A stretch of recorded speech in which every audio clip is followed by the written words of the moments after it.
सखा तुम्हारा तारणहार, क्योंकि मैं ही वास्तविक वासुदेव हूं। अब तो तुम जान गए। बोल रहो पाखंडी।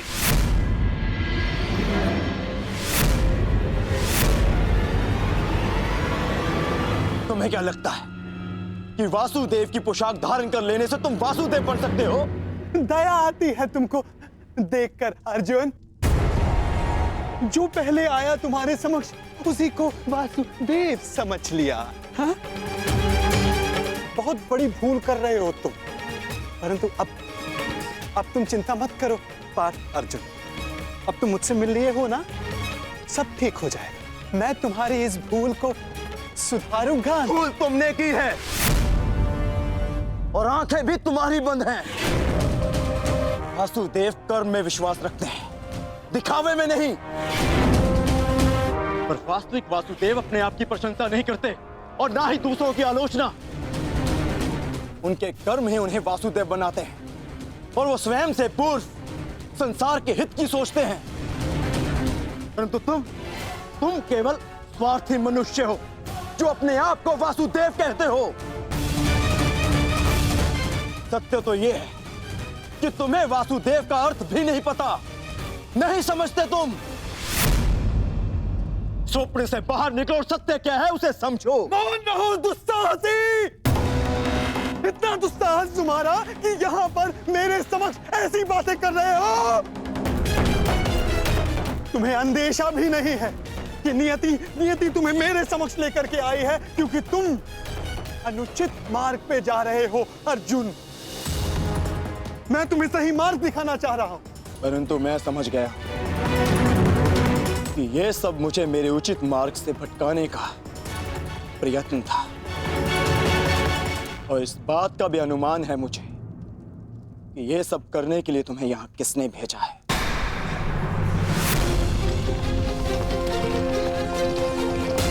परंतु मेरे और मेरे लक्ष्य के मध्य कोई नहीं आ सकता, कोई नहीं।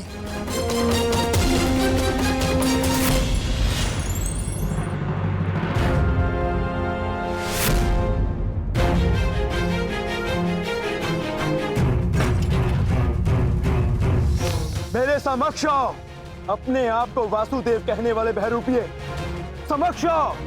हाँ, उचित कहा तुमने अर्जुन। मैं बहरूपिया ही हूँ। कई रूप है मेरे। माखन चोर, कान्हा, बंसीधर और रणछोड़। इसीलिए रन छोड़कर भाग रहा हूँ। मुझे अपना समय व्यर्थ नहीं करना चाहिए। मुझे शीघ्र अतिशीघ्र वासुदेव के पास पहुंचना है।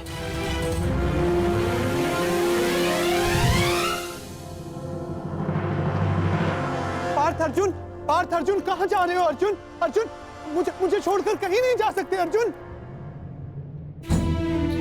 घर से आपका तात्पर्य अंग से है ना, या हस्तिनापुर के राजभवन से? आपके इस यथाकथित समाज में मेरे और मेरी माता की कोई स्थान नहीं।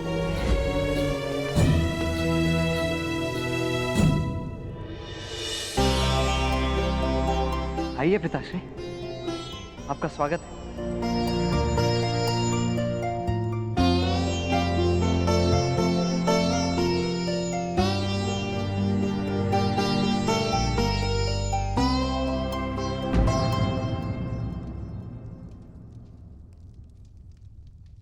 क्या हुआ सुप्रिया? कुछ नहीं, मैंने अभी जो इन्हें निर्णय सुनाया है ये उसी की प्रतिक्रिया है। कैसा निर्णय?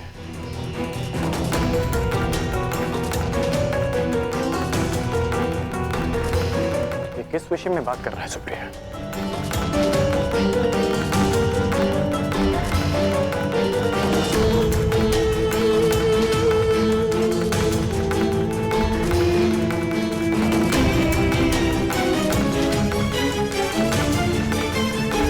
सुप्रिया, पिताश्री, वो कुछ नहीं कह पाएंगी, परंतु मैं बताता हूं। वो मैं आपसे धनुर्विद्या और युद्ध कला का ज्ञान सीखना चाहता हूं।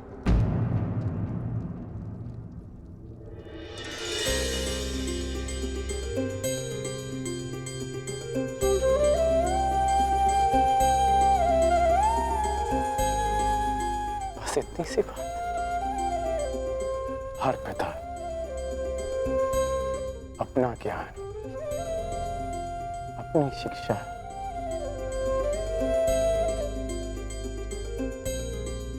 अपने संतान को देना चाहता। मुझे बहुत प्रसन्नता होगी तुम्हें सिखाकर।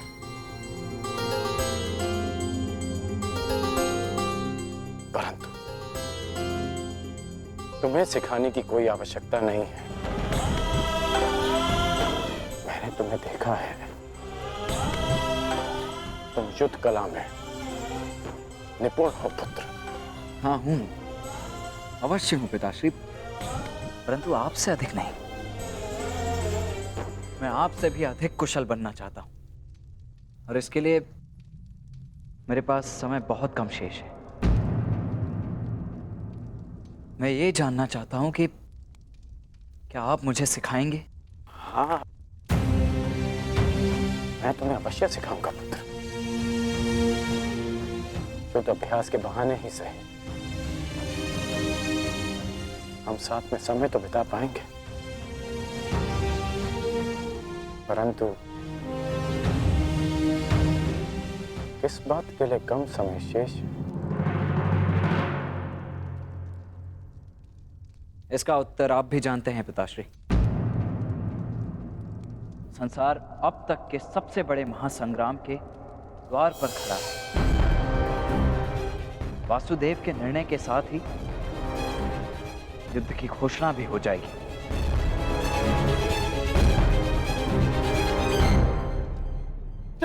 ठहरो पार्थ, ठहरो।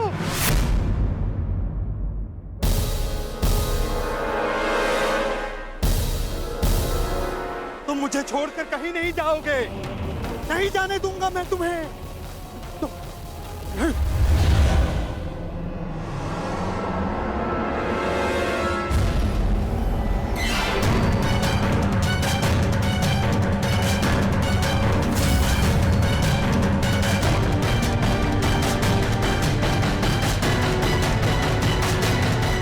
कहीं नहीं जाने दूंगा तुमको।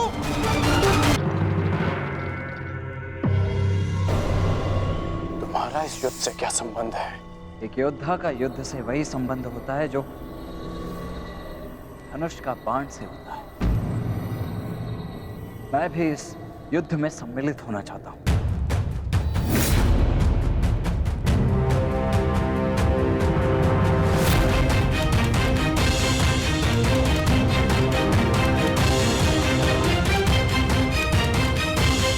इसीलिए तुम मुझसे परीक्षण लेना चाहते थे? हाँ, क्यों? एक योद्धा होने के नाते क्या आपको ऐसा नहीं करना चाहिए? करना चाहिए, मुझे ऐसा करना चाहिए। देखो पुत्र, मैं तुम्हारे निर्णय का बहुत सम्मान करता हूं। मुझे तुम पर गर्व है, परंतु इस किंतु परंतु इसके लिए अब कोई स्थान शेष नहीं है।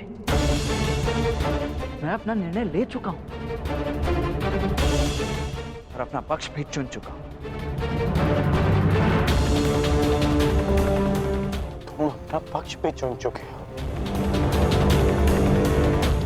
हाँ, जिस ओर मेरा मित्र साम होगा। पिताश्री, मैं जानता हूं ये युद्ध अनेक लोगों की बलि लेने वाला है, इसीलिए मैं चाहता हूं कि मेरे मित्र साम को जब मेरी आवश्यकता हो तब मैं उसके साथ उसकी सहायता के लिए उपस्थित हूं, प्रस्तुत हूं। और आपने तो सदा मित्र धर्म निभाया है ना? निभाया है ना? तो आशा है कि आप मेरे मित्र धर्म के आड़े नहीं हैं। Thank you. मुझे अभ्यास करने जाना है। प्रणिपात। देखो जो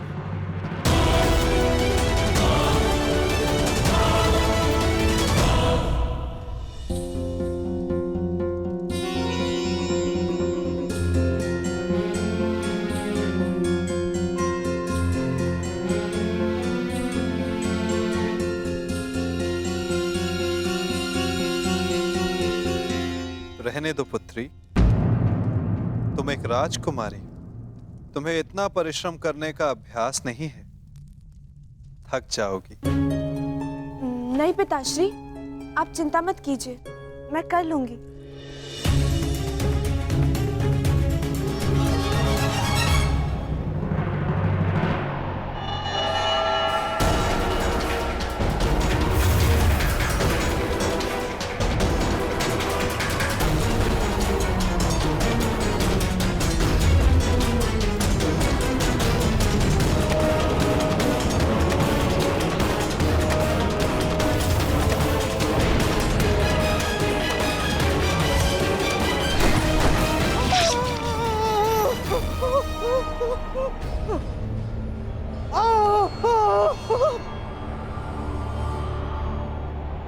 मैं तुम्हें अंतिम चेतावनी देता हूँ, इस माया जाल को समाप्त करो और मुझे जाने दो यहाँ से, अन्यथा मेरा अगला प्रहार तुम्हारे प्राण ले लेगा। और मेरा अगला प्रहार तुम्हारे जीवन का अंतिम क्षण होगा अर्जुन।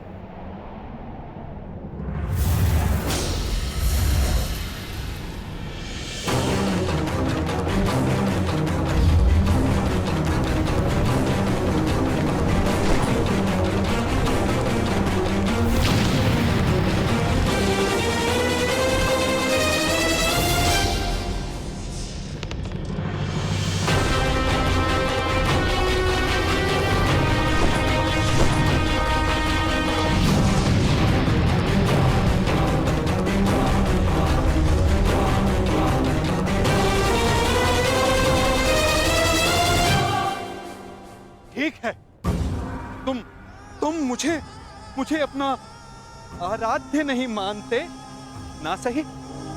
तुम जा सकते हो, क्योंकि मैं तुम्हारा शत्रु नहीं, ना तुम मेरे शत्रु हो।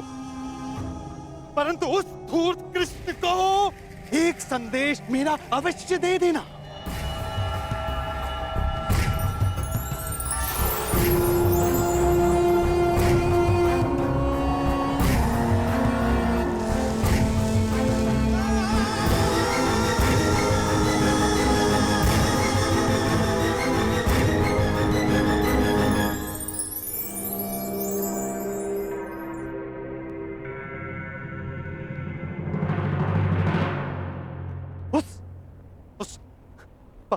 पाखंडी कृष्णा को ये उपहार दे देना, समझ जाएगा। कहना उसको कि उसके पास मेरी एक वस्तु है जो मुझे चाहिए। तुम जा रहे हो, जाओ जाओ, परंतु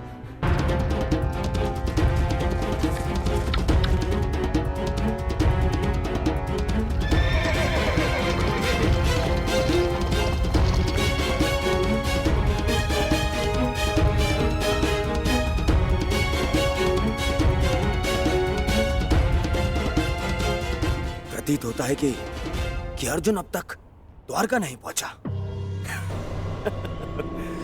ये मेरे लिए शुभ है। चलिए, मैं आ गया।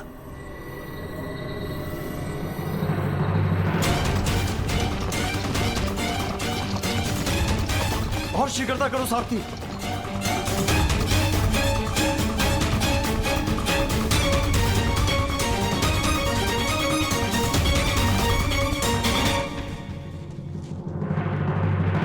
प्रणाम स्वसुरश्री।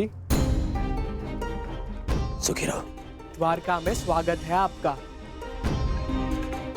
आपको मैं बधाई अवश्य दूंगा कि पांडवों से पूर्व आप द्वारका पहुंच गए, परंतु भय इस बात का लग रहा है कि आपके लौटने पर इस बात का दुख ना मनाना पड़े कि आपके सारे प्रयत्न बेकार जाएंगे। मैं जानता हूं मेरे पिता जो करने वाले हैं, परंतु आश्चर्य इस बात का है कि पिछले अनुभव को देखते हुए भी आप उनसे समर्थन मांगने के यहाँ कैसे आ गए? तुम भूल रहे हो साम, तुम्हारे पिता ने समस्त विराटनगर के समक्ष ये वचन दिया था कि जो भी उनके पास पहले पहुंचेगा उनका समर्थन उसी को मिलेगा।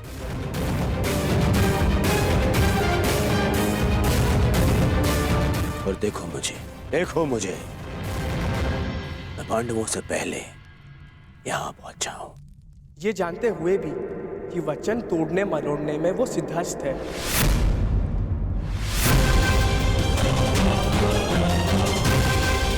उस सब बात में पहले मुझे केवल इतना बताओ कि तुम्हारे पिता इस समय कहां पे हैं?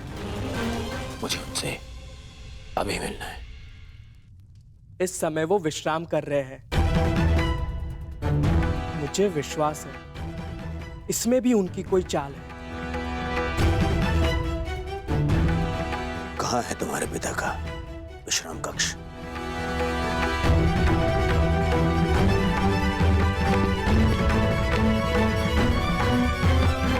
आश्चर्य होता है, इतना सब देखकर भी इन्हें अभी भी लगता है कि द्वारकाधीश इनकी सहायता करेंगे।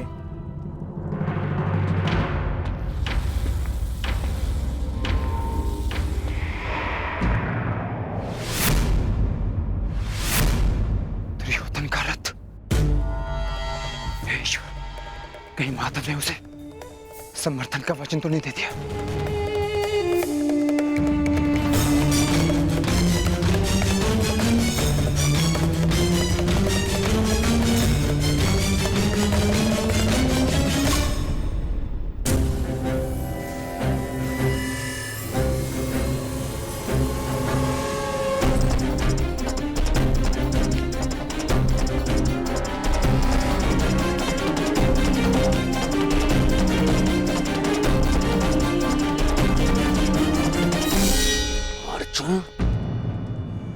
किसी भी परिस्थिति में मुझे अर्जुन से पहले वासुदेव तक पहुंचना है।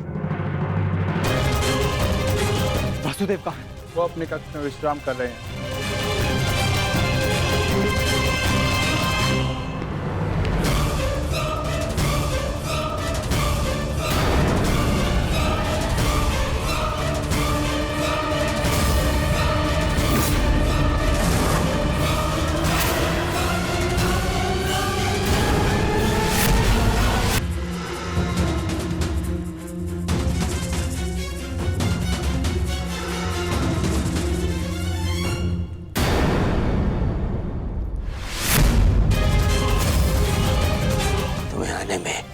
तनिक विलंब हो गया अनुज।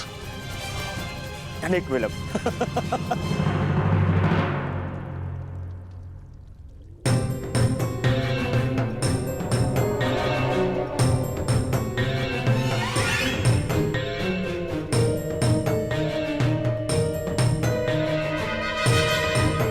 ये चलिए तो सो रहा है, प्रतीक्षा करनी होगी।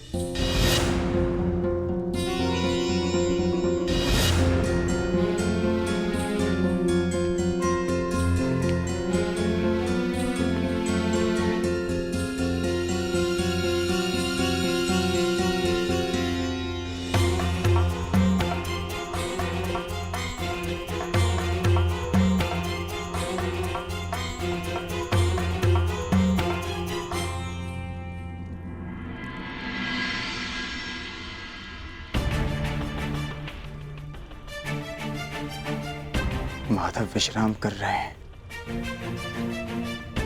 जगाना उचित नहीं होगा।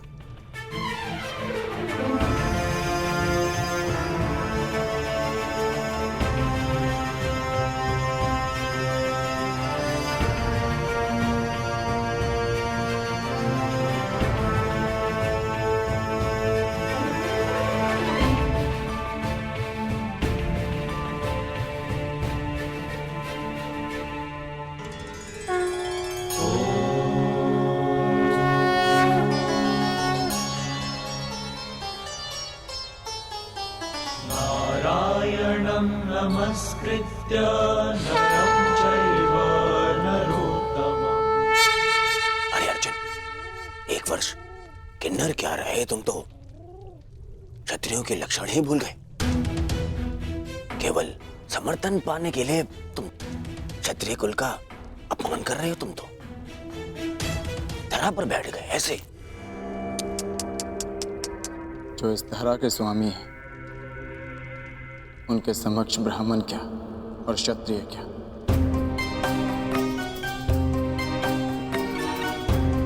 ना मैं इस समय क्षत्रिय हूं और ना ही मेरे मन में समर्थन का लोभ। मैं तो केवल इस समय एक भक्त हूं जो अपने आराध्य के चरणों में बैठा है।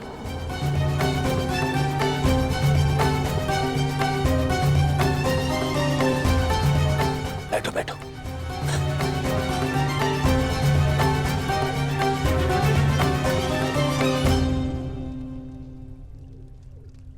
माधव,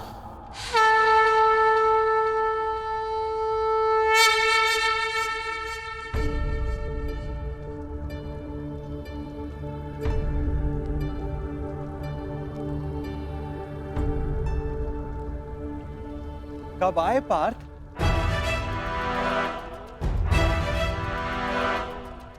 मुझे तो तुम्हारे आने का भान ही नहीं हुआ। आप विश्राम कर रहे थे माधव,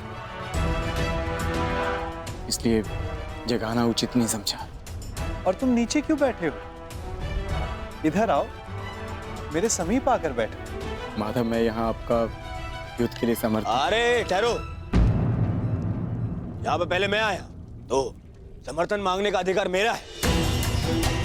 अरे दुर्योधन, तुम भी यहाँ हो? आश्चर्य। आश्चर्य है? आश्चर्य तो मुझे हो रहा है। मेरे आने पर तो आप उठे नहीं और अर्जुन के आते ही आपकी नींद खुल गई।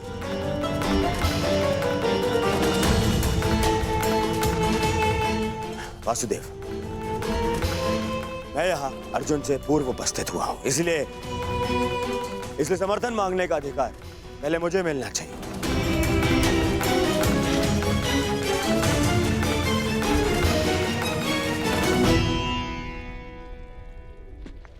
ये तुम्हारा मत है दुर्योधन, परंतु पहले मैंने अर्जुन को देखा, इसलिए मांग रखने का अवसर पहले अर्जुन को ही मिलना चाहिए।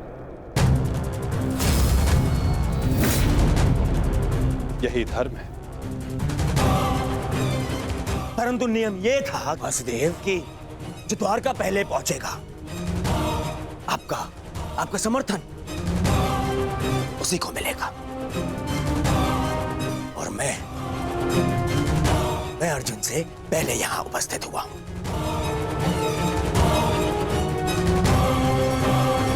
कदाचित तुमने नियम ठीक से नहीं सुना था दुर्योधन।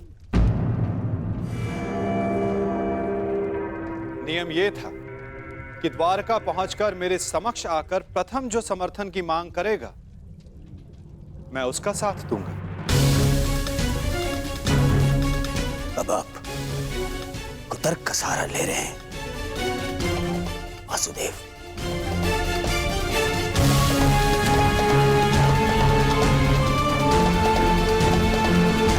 जानता था मैं कि आप पक्षपात अवश्य करेंगे। आरोप मत लगाओ माधव पर।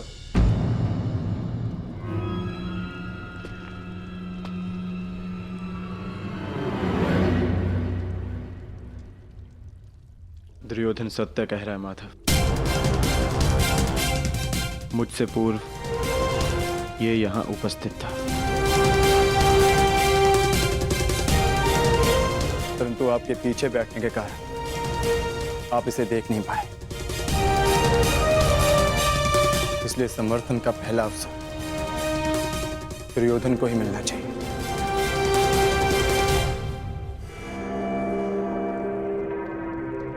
कुछ समझ में आया दुर्योधन? कुछ मांगने के लिए अहंकार नहीं, विनम्रता होनी चाहिए।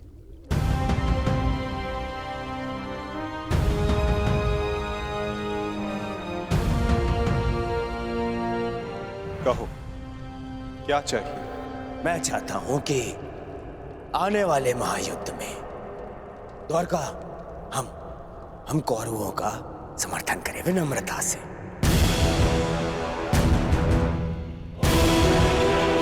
अपनी मांग पर अड़िग हो? हाँ, अड़िग हूं। मेरी यही मांग है।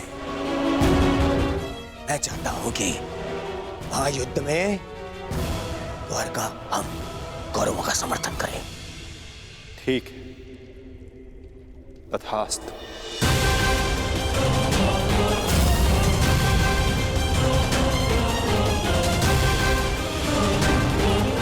परंतु तुम्हारे इस वचन ने मुझे बहुत बड़ी उलझन में डाल दिया है दुर्योधन। अब मुझे हस्तिनापुर के साथ साथ इंद्रप्रस्थ की भी सहायता करनी होगी। असंभव! क्या असंभव है?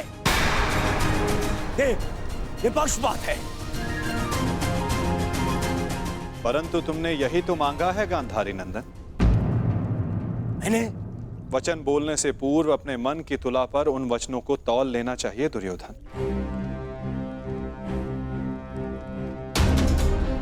तुमने कहा कि कौरवों को द्वारका का समर्थन मिलना चाहिए। अपने द्वेष के कारण तुमने पांडवों को सदा भिन्न माना।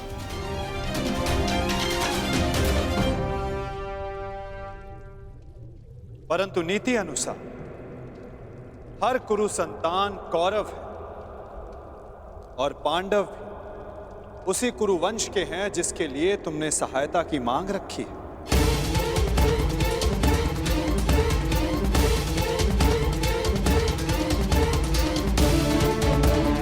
इसलिए मुझे अपना समर्थन दोनों पक्षों में बांटना होगा।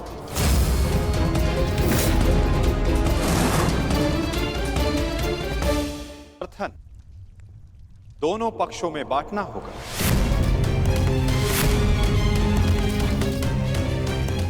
क्या करूं? पक्षपाती होना मेरे स्वभाव में जो नहीं। पक्षपात तो कर ही रहे हैं आप। हम दोनों एक दूसरे के विरुद्ध खड़े हैं। तो स्पष्ट कीजिए, हम दोनों को एक साथ कैसे समर्थन देंगे आप?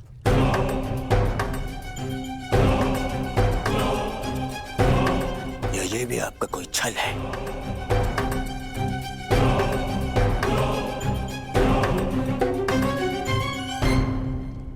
विभाजन से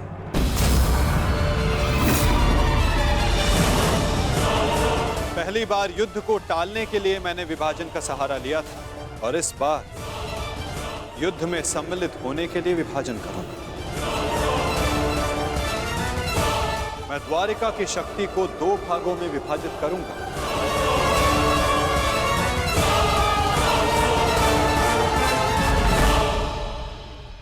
एक ओर होगी मेरी शक्तिशाली नारायणी सेना जो कभी पराजित नहीं हुई।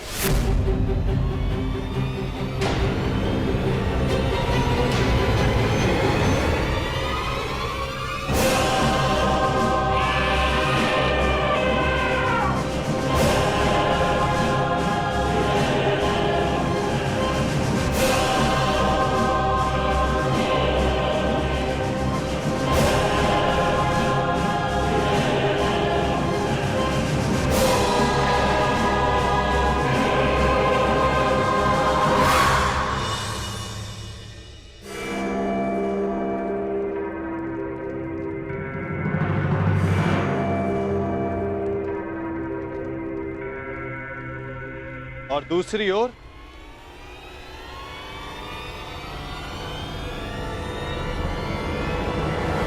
केवल मैं।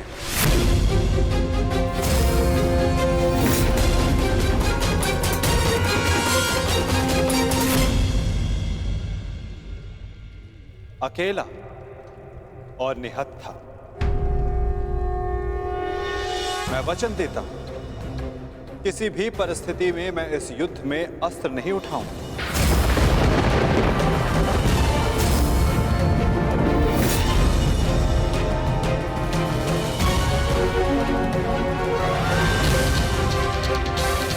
ना ही धनुष, ना गदा, ना खड़ग, ना ही सुदर्शन चक्र। मैं किसी भी अस्त्र का प्रयोग नहीं करूंगा। क्या आप युद्ध में अस्त्र नहीं उठाएंगे? हाँ दुर्योधन, सही सुना तुमने। कि आपकी ये सेना मेरा आदेश नहीं मानेगी। अवश्य मानेगी।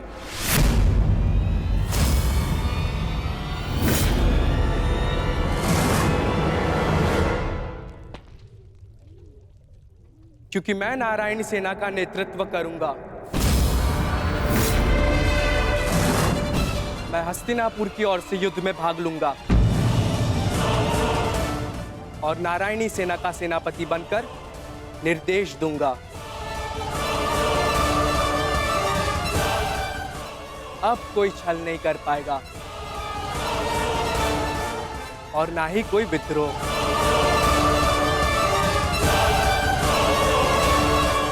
अब तो आपके मन में कोई संदेह नहीं है ना स्वसुर श्री? अब कोई संदेह नहीं।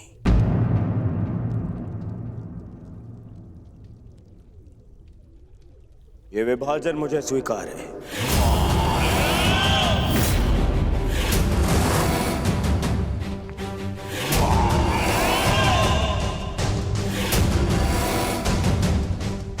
हस्तिनापुर नारायणी सेना की प्रतीक्षा करेगा। अब मुझे आज्ञा दीजिए। बहुत कार्य शेष है, तैयारियां करनी है। विनम्रता से।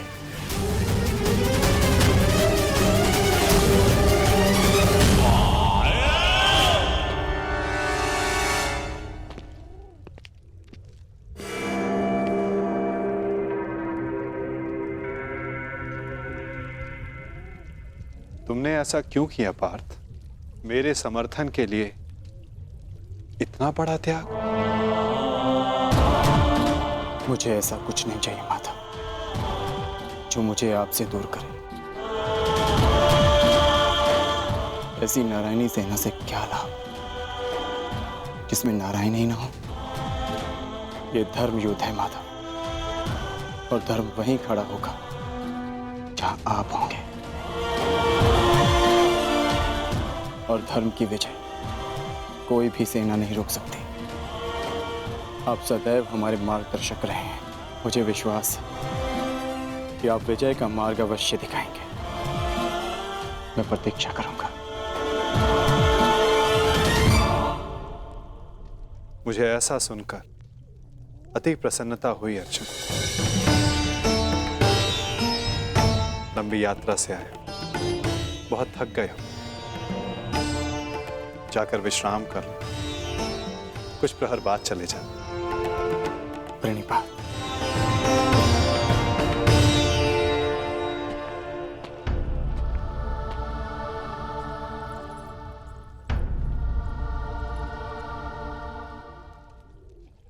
मुझे क्षमा कर दीजिए पिताश्री। मैंने आपको पक्षपाती समझा। मुझसे बहुत बड़ी भूल हो गई। ठीक कहा था आपने। आप लोगों को नहीं चुनते,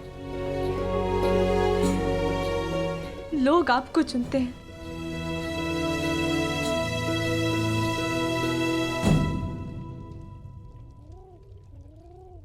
हमारा भविष्य हमारे चुनावों का ही परिणाम होता है पुत्री। जीवन में किस मोड़ पर हम क्या निर्णय चुनते हैं, उससे सिद्ध होता है कि हमें हमारा लक्ष्य मिलेगा या नहीं। परंतु क्या होगा पिताश्री? मैं ऐसा क्या करूं जिससे मेरे पति और मेरे पिता सुरक्षित रहे? कर्म करो लक्ष्मण, फल की चिंता ना करो। तुम्हारे पिता और सांब को उनके कर्मों का फल मिलेगा और अर्जुन को अपने कर्मों का।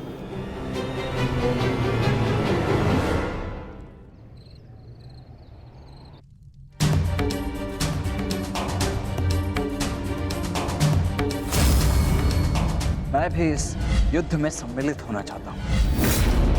मैं अपना निर्णय ले चुका हूं और अपना पक्ष भी चुन चुका हूं। जिस ओर मेरा मित्र सांब होगा,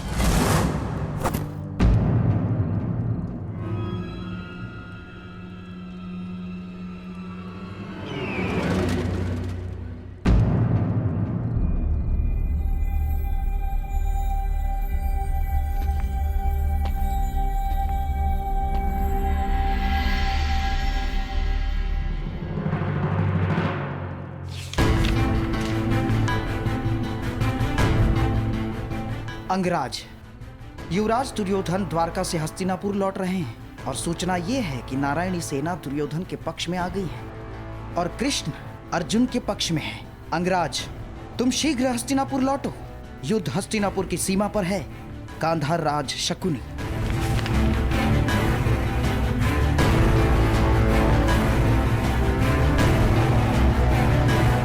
ये तुमने कैसी मूर्खता कर दी मित्र, कैसी मूर्खता कर दी तुमने।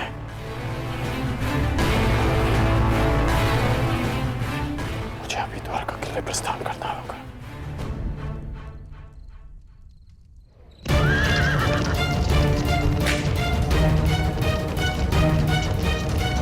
पिताश्री! ये अचानक कहाँ जा रहे हैं?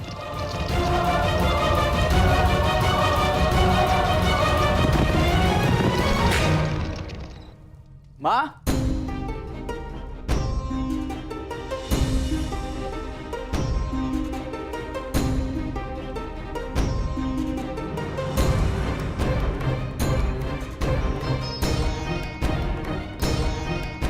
एक बार पुनः अपने कर्तव्य के लिए अपने परिवार को छोड़कर जा रहे हैं पिताश्री।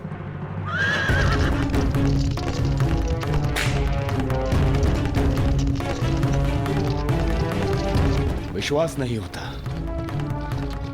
अर्जुन इतना बड़ा मूर्ख है। इतनी सरलता से मुझे नारायणी सेना दे दी। हाँ?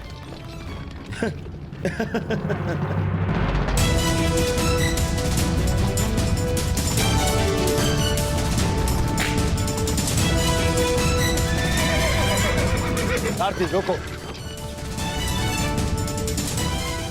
वेद,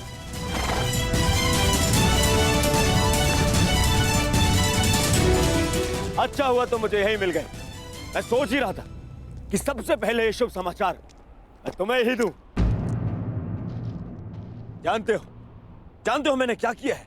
यही मैं जानना चाहता हूँ कि यह तुमने क्यों किया है। प्रतीत होता है कि तुम्हें सूचना पहले ही मिल गई है, परंतु तुम दुखी क्यों? तुम्हें तो प्रसन्न होना चाहिए। मुझे नारायणी सेना मिली है। नारायण के बिना तुम्हें नारायणी सेना मिल गई है। मैंने तुमसे कहा था कि तुम्हें अर्जुन से पूर्व द्वारका पहुंचना है। तुम अर्जुन से पूर्व द्वारका क्यों नहीं पहुंचे मित्र? अरे तुम्हें मिथ्या बोध हुआ है मित्र। अर्जुन से पूर्व द्वारका पहुंचा था। क्या? तो फिर ऐसा क्यों हुआ? अरे क्या हुआ मित्र? कुछ अनुचित नहीं हुआ है, सब हमारे हित में हुआ। हम दोनों को बराबर का अवसर मिला था, कृष्ण या नारायणी सेना चुनने का। उस मूर्ख ने नारायणी सेना छोड़कर कृष्ण को चुना और मैंने भी उसकी मूर्खता के लिए उसे रोका नहीं। और क्यों रोकता? हाँ? पहले अवसर उसे मिला, जबकि पहले मैं पहुंचा था। और तुमने वासुदेव को नहीं चुना। ये क्या किया तुमने? तुमने वासुदेव को क्यों नहीं चुना मित्र? देना, कहना उसको कि उसके पास मेरी एक वस्तु है जो मुझे चाहिए। तुम्हें चिंता करने की कोई आवश्यकता नहीं है मित्र। अब हमारा सामना कोई नहीं कर सकता है। हमारे पास संसार की सबसे बड़ी और सबसे ताकतवर सेना है, नारायणी सेना, जो आज तक कभी पराजित नहीं हुई। और तुम्हें लगता है कि मैंने कृष्ण को ना चुनकर कुछ अनुचित किया है? वो कृष्ण जो इस युद्ध में शस्त्र भी नहीं उठाएगा। मित्र, तुम जानते हो कि नारायणी सेना आज तक अपराजित क्यों रही है? वो अपराजित रही है केवल वासुदेव के कारण। और आज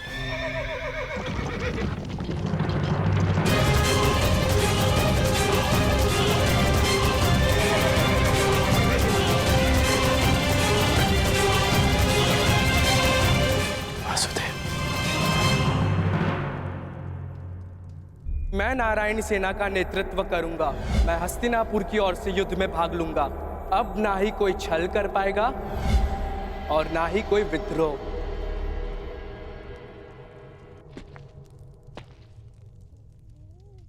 प्रणिपात माता।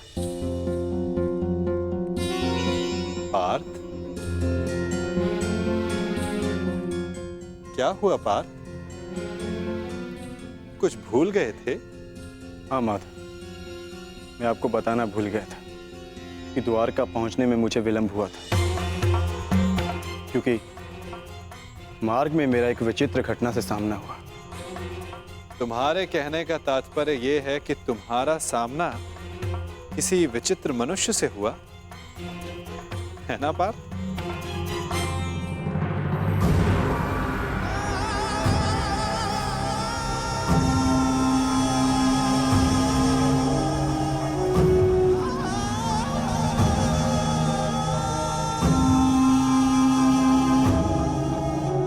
मैं यहाँ तुम्हारा ही तो कार्य करने आया था युवराज दुर्योधन। मैं वासुदेव, पौंड्रक वासुदेव। पौंड्रक वासुदेव, यही नाम बताया ना उसने?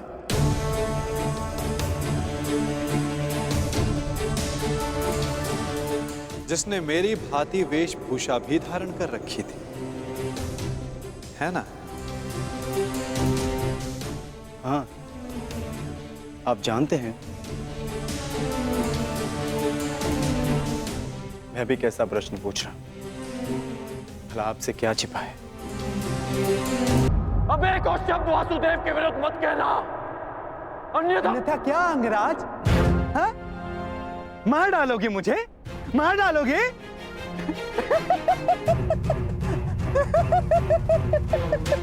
दुर्योधन, तनिक देखो, देखो तुम्हारी सेना का ये वीर कहीं वास्तविकता में उस छलिए का गुप्तचर तो नहीं है? छलिए और बहरूपिये तो तुम हो पौंड्रक। कुछ ही क्षणों में तुम्हारी वास्तविकता मेरे समक्ष आ गई है। तुम मेरी चिंता करनी छोड़ो, केवल अपनी चिंता करो। तुम केवल एक बड़बोले ढोंगी हो जो वासुदेव होने का स्वांग रचा कर बैठे हो। मौन रहो दुस्साहसी, मौन!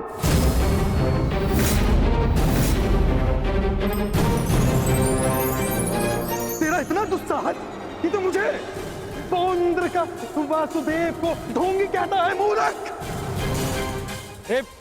शांत हो जाओ मित्र, शांत हो जाओ। पौंड्रक, कांड का यह तात्पर्य नहीं था। मेरा यही तात्पर्य था। ये ढोंगी है।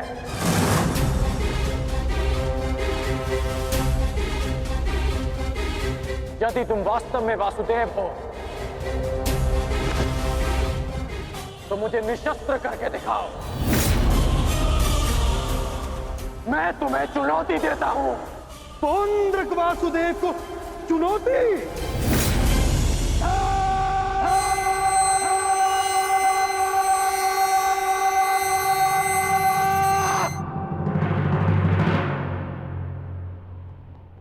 ऐसे खड़े खड़े देख क्या रहा है तू, मूर्ख? हाँ हाँ, मेरे साथ युद्ध कर। मेरे हाथों मरेगा, तुझे मोक्ष मिलेगा। हाँ, जिस प्रकार आज मैं तेरा अंत करने वाला हूं, उसी प्रकार मैं उस कृष्ण का भी अंत करूंगा, उस रणछोड़ का। जो रासलीला के नाम पर स्त्रियों को भ्रमित करता है, जो बाल क्रीड़ा के नाम पर स्त्रियों के वस्त्र चुराता है, जो स्वयंवर से स्त्रियों का हरण करता है, उस कृष्ण का पक्ष ले रहा है तू।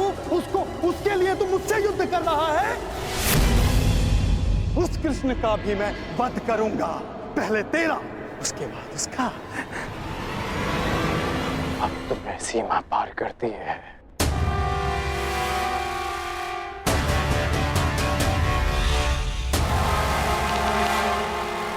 नहीं मित्र, नहीं। मित्र,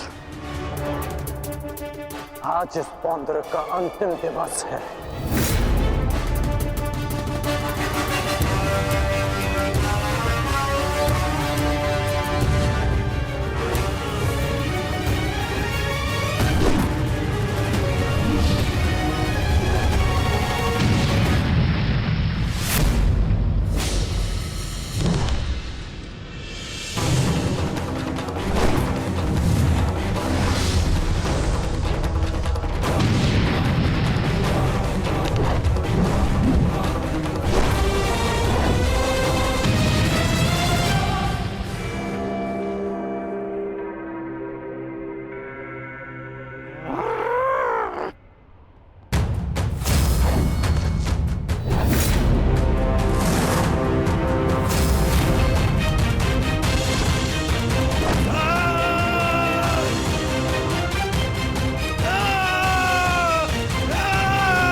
अगला प्रहार तुम्हारे सीने को चीर देगा पौंद्रक।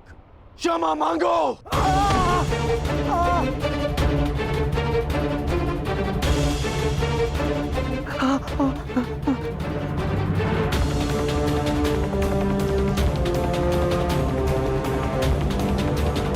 अब बोलो, क्या कह रहे थे तुम?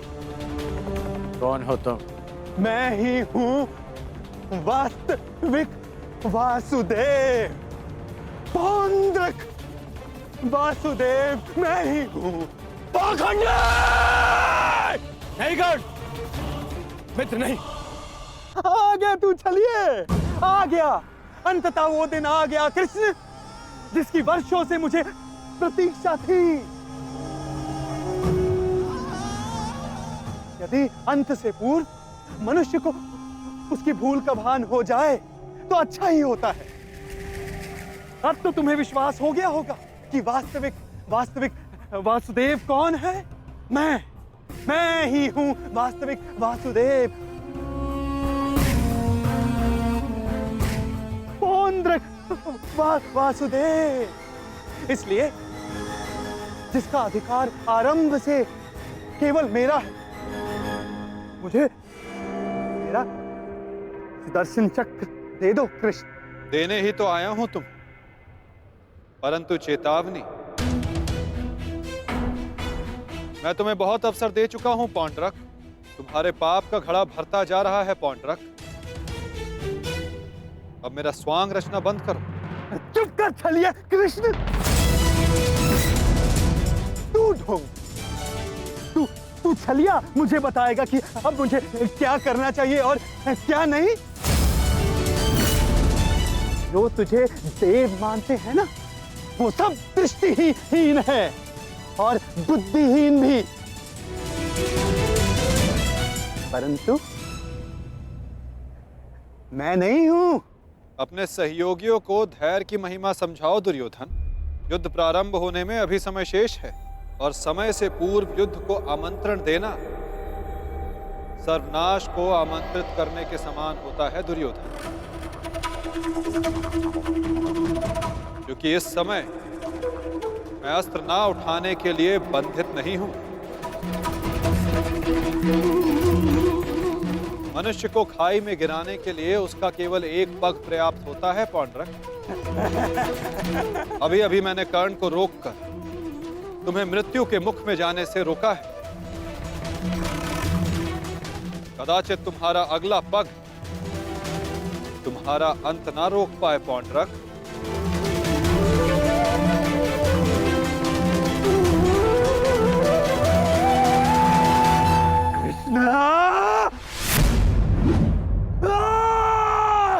बंद कर ये भाषण छलिए।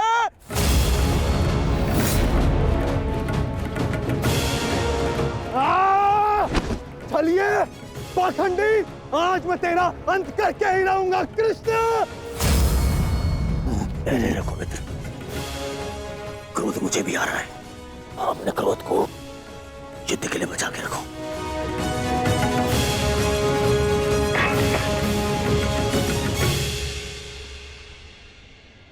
ठीक कहा वासुदेव, युद्ध होगा परंतु उचित समय पर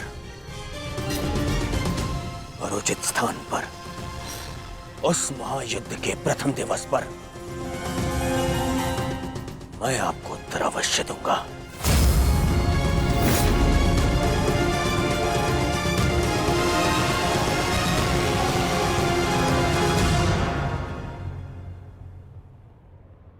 तुम चोटिल हो मित्र, आओ तुम्हें तुम्हारे शिविर पर छोड़ दूं। आओ।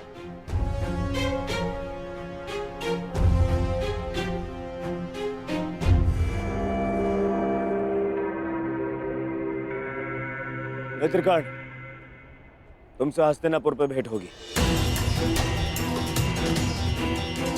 आशा है तब तक तुम अपने इस भ्रम से निकल जाओगे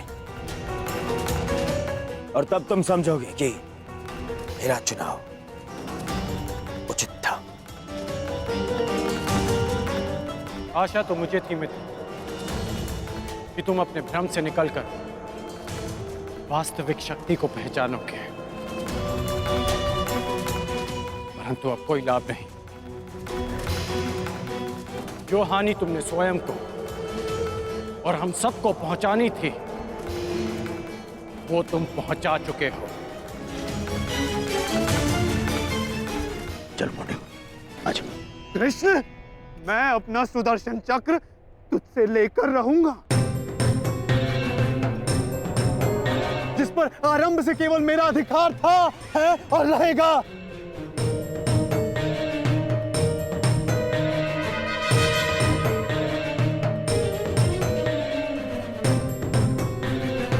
चलो सारथी।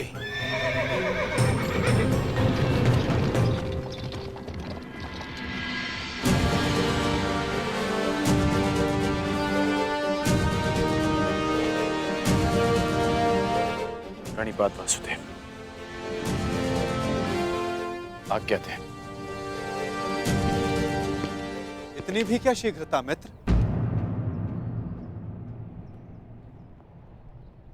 सारथी रह चुका हूं तुम्हारा।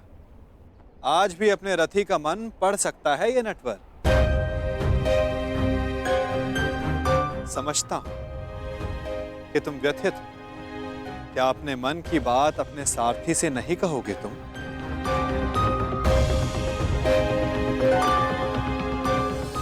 अपने रथी का मन आप पढ़ सकते हैं ना, तो पढ़ लीजिए। इसीलिए कहता हूं मित्र तुम्हें प्रसन्न होना चाहिए। दुर्योधन ने उचित चुनाव किया, उसे शक्ति चाहिए थी, उसे मिल गई। नारायणी सेना अब उसके आदेश के अधीन होगी। नारायणी सेना में नारायण ही ना हो तो वो कैसी नारायणी सेना केशव?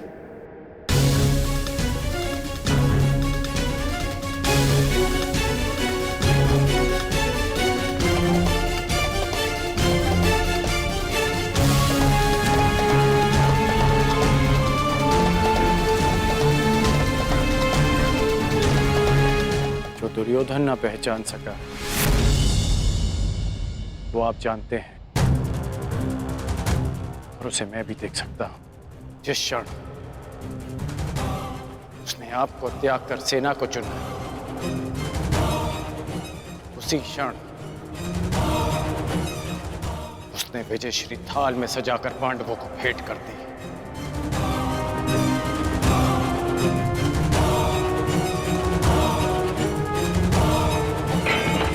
नहीं लगता कि अर्जुन ने भूल की? क्या मिला उसे निहत्थे कृष्ण को चुनने से? जिसके हाथ के संकेत से सृष्टि बनती है और बिगड़ती है, वो कैसे निहत्था हो सकता है वासुदेव? परंतु सत्य ये भी है मित्र कि मेरे युद्ध में उपस्थित रहने पर भी मैं युद्ध नहीं करूं, तो फिर मुझसे किसी को क्या हानि और क्या लाभ? सबसे बड़ा अस्त्र तो आप चला चुके हैं, स्वयं को दुर्योधन के विपक्ष में रखकर। आप ही कहते हैं ना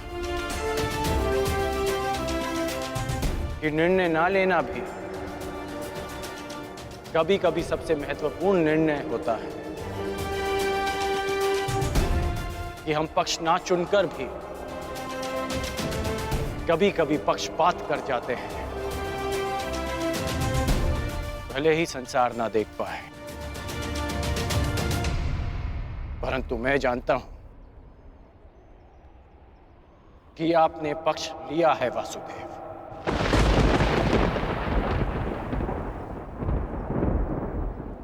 नहीं मित्र, मैं किसी का पक्ष नहीं लेता, ना किसी को चुनता हूं। लोग मुझे चुनते हैं या छोड़ते हैं। मानता हूं कि आपने किसी को नहीं चुना, परंतु आपने दुर्योधन को बाध्य किया कि वो आपको ना चुने। आपने ऐसी परिस्थितियां उत्पन्न की कि वो ही आपको चुने जिसे आप चुनना चाहते हैं।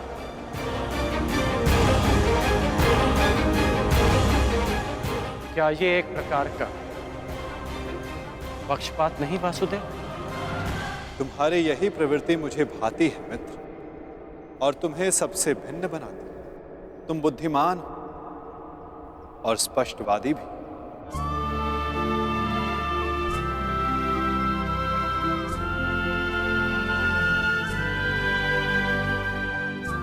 ऐसा होकर भी क्या लाभ वासुदेव, जब मैं आपका साथ ना पा सका।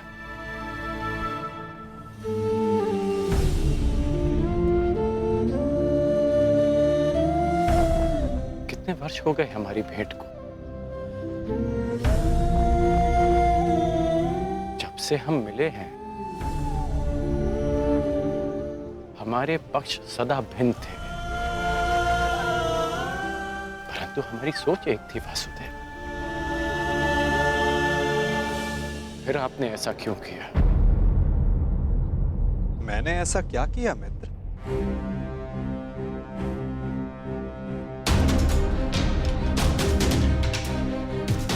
आप सब जानते हैं, फिर भी ये प्रश्न कर रहे हैं। अब तो मान जाइए कि आप पक्षपाती हैं। कैसा पक्षपात अंगराज? विराट नगर में मैंने कौरवों और पांडवों को समान अवसर दिया कि द्वारका आकर मुझसे पहले जो समर्थन की मांग करेगा मैं उसी का समर्थन करूंगा। विराट नगर में जब आपने वचन दिया, वहां सब उपस्थित थे, परंतु द्वारका में जो घटित हुआ वो केवल दुर्योधन और अर्जुन ही जानते हैं। दुर्योधन को केवल आपने भ्रम दिया और शक्ति दी अर्जुन को।